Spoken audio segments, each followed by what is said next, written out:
నమస్కారం అండి. నా పేరు doctor Sunil Elishala, orthopaedic surgeon, Mokshita hospital, Brahmanawada, Hanamkonda.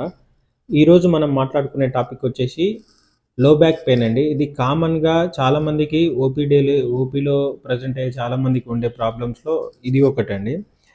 ఈ లో బ్యాక్ పెయిన్‌కి చాలా కాజెస్ ఉంటాయి. అంటే ఆర్థోపెడిక్ ప్రాబ్లమ్ అయ్యి ఉండొచ్చు, లేకపోతే గైనకాలజికల్ ప్రాబ్లమ్ అయ్యి ఉండొచ్చు, మళ్ళీ యూరాలజీ ప్రాబ్లమ్ అయ్యి ఉండొచ్చు. సో, ఫస్ట్ ఏ డాక్టర్ దగ్గరికెళ్ళాలి, ఎలా డిఫరెన్షియేట్ చేయాలనేది మనం తెలుసుకుందాం. సో, ఇప్పుడు లో బ్యాక్ పెయిన్ అంటే లోవర్ బ్యాక్ అంటే లుంబార్ స్పైన్ దగ్గర నుంచి బ్యాక్ సైడ్ మనకు పెయిన్ రావడంని లో బ్యాక్ పెయిన్ అంటాం. సో, ఈ లో బ్యాక్ పెయిన్ అనేది ఇప్పుడు అసోసియేటెడ్ సిమ్టమ్స్. సో, ఇప్పుడు లేడీస్‌లో గనక మెన్స్ట్రువల్ ఇర్రెగ్యులారిటీస్ ఉండడం, లేకపోతే మళ్ళీ తర్వాత ఫీవర్ లాంటివి ఏమన్నా ఉన్నాయనుకోండి, అప్పుడు మనం గైనకాలజీ కన్సల్టేషన్ తీసుకోవాలి. అప్పుడు అక్కడ ఏమవుతుంది, సో వాళ్ళు అల్ట్రాసౌండ్ అబ్డామిన్ చేస్తే మళ్ళీ తర్వాత క్లినికల్గా చూసిన తర్వాత దాన్ని బట్టి అల్ట్రాసౌండ్ అబ్డామిన్ అవి చేస్తే ఓవరీస్లో కానీ మళ్ళీ తర్వాత యూట్రస్లో కానీ ఏమైనా ప్రాబ్లమ్స్ ఉన్నాయని తెలుస్తూ ఉంటాయి.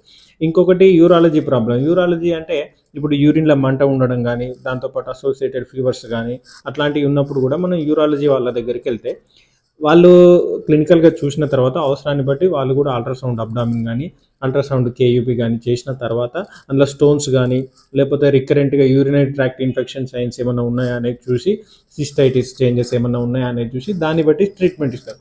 ఒకసారి అవన్నీ రూల్ అవుట్ అయిన తర్వాత ఆర్థోపెడిక్ ప్రాబ్లం ఏమన్నా ఉందా అనేది మనం చూడాలి. మెయిన్గా చాలామందికి 70% of back pain problems are due to orthopaedic problem. కాకపోతే వాటిని కూడా మనం రూల్ అవుట్ చేయాల్సి ఉంటుంది.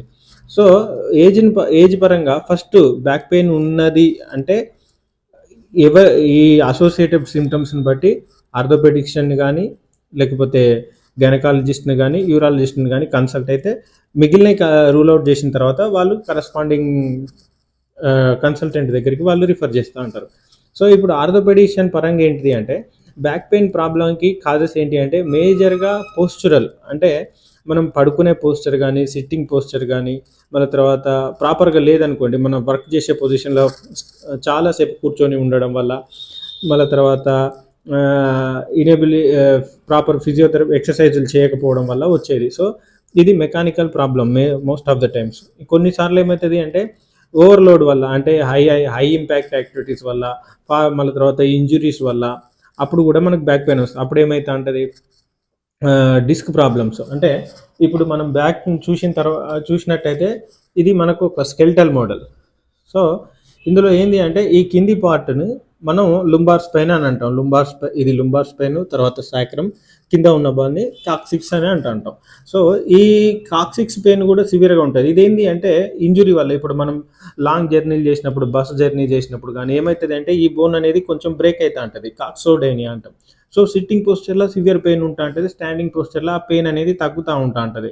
సో, దీని మీద లోడ్ పడకుండా మనం కాక్సిక్స్ పిల్లో అట్లా మెకానికల్గా కొన్ని అరేంజ్మెంట్స్ చేసుకోవాలి. స్విడ్జ్ బాత్ కానీ, మళ్ళీ తర్వాత కాక్సిక్స్ పిల్లో కానీ వాడాలి.